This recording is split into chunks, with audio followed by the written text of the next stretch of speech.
This is the final word. Pakistan Daily coming to you from Pindi Cricket Stadium, Royal Pindi, Islamabad, the Twin Cities. Geoff Lemon and Adam Collins with you. It is apocalyptically dark here. It is Nasser Hussain and Graham Thorpe dark, except they actually have floodlights here. There is a belter of a storm, I think, coming in. We're going to get drenched shortly. But before that, Adam is going to tell you all about what happened today in the space of 30 seconds. Australia resumed at none for 5. Khawaja and Warner were exceptional before lunch. Only one chance, that was Khawaja, dropped by forward alarm in the gully. Other than that, he was hitting the ball along the ground and superbly. They were both beyond 50 at the lunch break. After lunch, Warner got bowled for 68 by Sajid Khan, and then Khawaja, perilously close to 3 tons in 3 tests, upon his recall, caught off the glove, reverse sweeping at short leg for 97. Enter Marnus Labuschagne, who ends the night 69 not out. There was Stephen Smith, who's about 20 odd. They are 2 for 271 at the close, still 205 behind. The probability of a result in this test match continues to diminish, partly because the light is so bad here after about 4 o'clock. Yeah, we were off at 3:15 today, I think, by the time things wrapped up. There's rain forecast for tomorrow, which will be day 4, so chances of getting a result on that front are low, but also just that this pitch has been blameless. It's been so easy to bat, and I really felt for Shaheen Shah Afridi, who bowled a magnificent spell to start the day, bowled another one after the lunch break. Naseem Shah had his moments as well. They really tried. They got a bit of life. They beat the bat here and there. On another day, he might have had 2 wickets, Shaheen Shah Afridi, and had the catch dropped as well. But it was like you only had to survive a relatively low amount of danger before you could cash in, and that's what all of the Australians so far have done. Yeah, it's been the story of the test match. Once you get through that first 20 balls, I remember Stephen Smith early in his career spoke about that was the step up from Shield cricket to test cricket.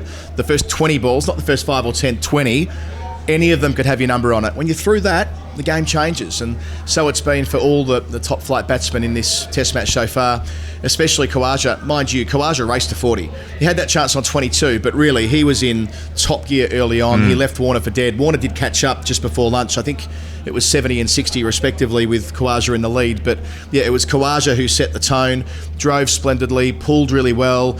The short ball nearly sorted him out, but it took a long time for Pakistan to implement a short leg.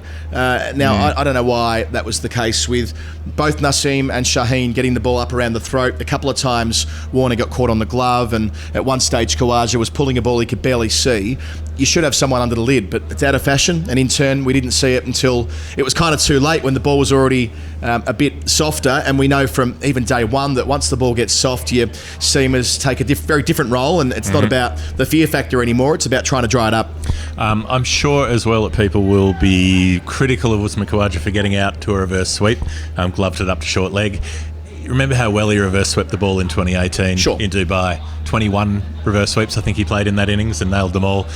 I reckon he hit about 3 boundaries, maybe 4 with the reverse in this innings as well today, so he was playing it beautifully, and just picked one that was a little bit too straight to go after, I think, and got a bit too much bounce, and just brushed the back of the glove on its way sort of into his body and popping up to short leg. So he was unlucky to get there out on 97, and it would have been quite a moment had he got that 100 in the city where he was born. 100 here in Islamabad would have been one of the moments of his career, if not the moment of his career. But yeah, it wasn't to be. Just on the reverse sweep, because it's a premeditated shot, there's always an element of risk that's heightened compared to the other portions of his game. But Ben Jones from CricViz did some analysis on this about Khawaja sweeping in the last 5 years. No one in the world's got a better first-class record. I think he's averaging like 300 or something ridiculous. So you mitigate that risk by having a player of Khawaja's capacity when he's down on his pad. So yeah, as you say, he was reverse sweeping so well that they had a third man in position, Pakistan, for both spinners. So yeah, you've got to keep it in perspective. Yes, risky, but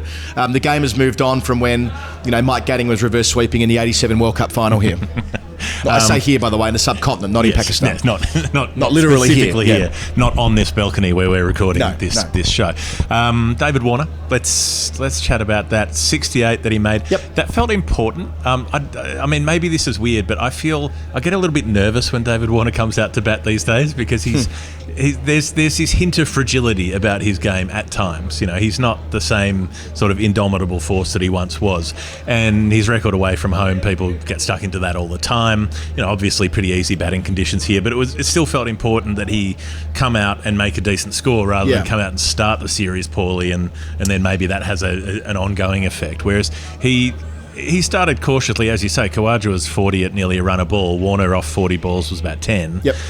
But he got into his game, particularly when the spinners, when they had tandem spinners operating and the quicks had come off. He was really proactive against the spin. He came down the track. He carved through the offside. He looked increasingly confident as his day went on. And he didn't get another rare overseas 100 to add to his tally, but he did make 68 important runs. And the opening stand was 156, and that mattered a lot because if early wickets are gone, then Australia could still have found themselves in trouble. Yeah, it made sure that, well, it didn't make sure, but it made the probability of Australia losing this test match next to nothing from here. It would have required a full-scale collapse, and you don't see them on this track. We haven't seen them this far, and I can't imagine we're going to see them on day 4 or day 5. 6 wickets in 3 days. Yeah, exactly. Just with Warner and the way he played, one of them was a run-out. Yes, that's true. Those cut shots back-to-back off Naseem Shah when he got brought back for a second spell. This time it was from the pavilion end, replacing Shaheen Shah Afridi. Mm-hmm. He cut in behind point, then in front of point. I remember interviewing Warner after his his century in a session against Pakistan in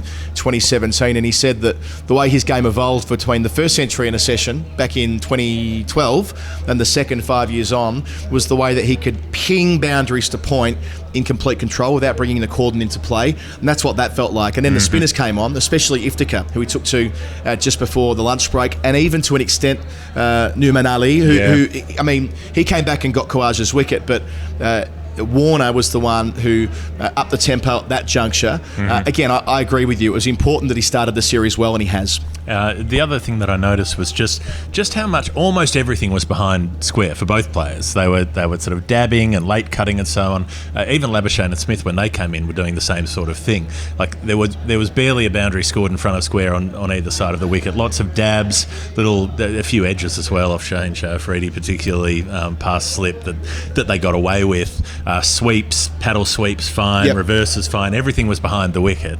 It was like they were just hanging back and using the pace, and mostly that worked. And the only time it didn't is when Warner got out, when he was backing away to the leg side as he'd been doing all day, playing off the back foot, and just got one from Sajid Khan that skipped on. It was a little quicker one that zipped through and hit his middle stump, but that was the only blemish really from that tactical style of batting. Yeah, I like the way that Sajid Khan goes about it. The lights or the sun sort of shining off his bald scone. He's got the twizzled up moustache a la Jadeja.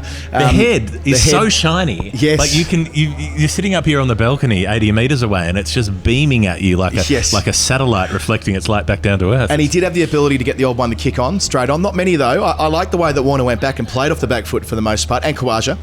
But yeah, one a bit quicker. And I like the way that Sajid was willing to bowl as slow as 74 kilometres an hour, I think it was. So he's got a bit about him, that fella. So he earned that wicket. He was the best of Pakistan's bowlers today for mine.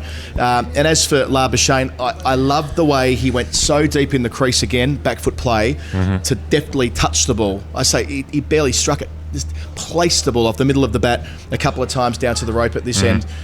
He's on one, Labuschagne. I wouldn't be surprised if he went big tomorrow. You think the Bunnings kit has done its work? I reckon it has. And Steve Smith looked pretty good as well. He was 24 not out by the close, and he played a couple of really nice little delicate dabs as well, and seemed to be getting into his work. So I guess it's pretty much just a net from here on. Like whatever play they get, like it'll rain somewhat tomorrow. That'll take time out of the game, and whoever gets a bat will bat. Yeah, the only way they resolve it, well, there's two ways. Australia collapse, unlikely, or they really put the foot down and sort of bat with the spirit that I suppose Shane Warne would have if he were commentating on this game, which is, well, if you bat all day tomorrow... Why don't they just make 650? Well, if they bat... Marnus Labuschagne said this last night at the presser. If they bat all day tomorrow, they'll have a lead. Won't be a huge lead, but they'll have some sort of lead. If they leave themselves 2 sessions, it's incredibly unlikely, but that is the only sort of avenue to a win for Australia from here. Bat once, bat gigantically, and that would require probably batting for 4 more sessions and then bowling out Pakistan in 2 to finish the test match. Highly improbable, but that's the way they would do it, if at all. It's a tiny window. It's a Luke Skywalker on the Death Star, shooting the ventilation hatch kind of window. But if a window exists, come in red leader, come in gold leader. Hall of Fame today. I'm in my Hall of Fame. Our hosts from the Pakistan media have just been extraordinary. They've decked us out in local northern Punjabi attire. Yep. Both the lid and the shawl. Yep. and I love it. I'm going to wear it every day. It's kept my head warm on the balcony commentating on radio. It was a chilly day today, and I think it suits me too, just quietly. So you'll see plenty of me wearing this hat, even though I've got the best hair going around. I'll cover it up because I want to show respect to our friends in the Pakistan media who've been wonderful hosts so far. You should rock that out at Middlesex when you're freezing your ass off on one of those balconies.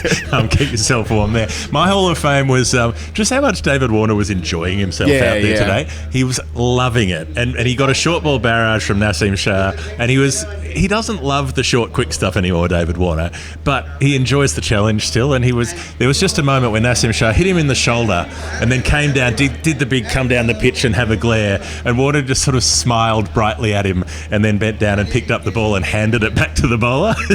And it wasn't mean-spirited or anything. It was very friendly. He sort of patted him on the shoulder a couple of deliveries later, but he was delighted to be playing Test cricket again. I think I mentioned it on the show yesterday that Warner had his arm around Shaheen Shah Afridi walking out to the middle with 16 overs before stumps in the dark. I mean, he's just in that, I'd said on radio, that kind of spiritual, gregarious mode at the moment. He loves everybody, and good on him for it. I love Warner when he's like this. Even when Naseem Shah came down the track, who's also got a bit about him, right in Warner's face, maybe a bit too close to Warner's face at one stage. Warner's just laughing and carrying on.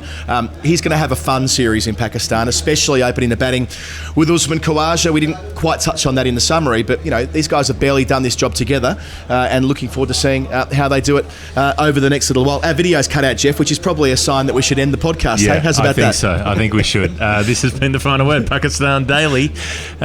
We will be back tomorrow on day 4. The rain's coming down. We may not have much to tell you, but we'll be here. Bye-bye.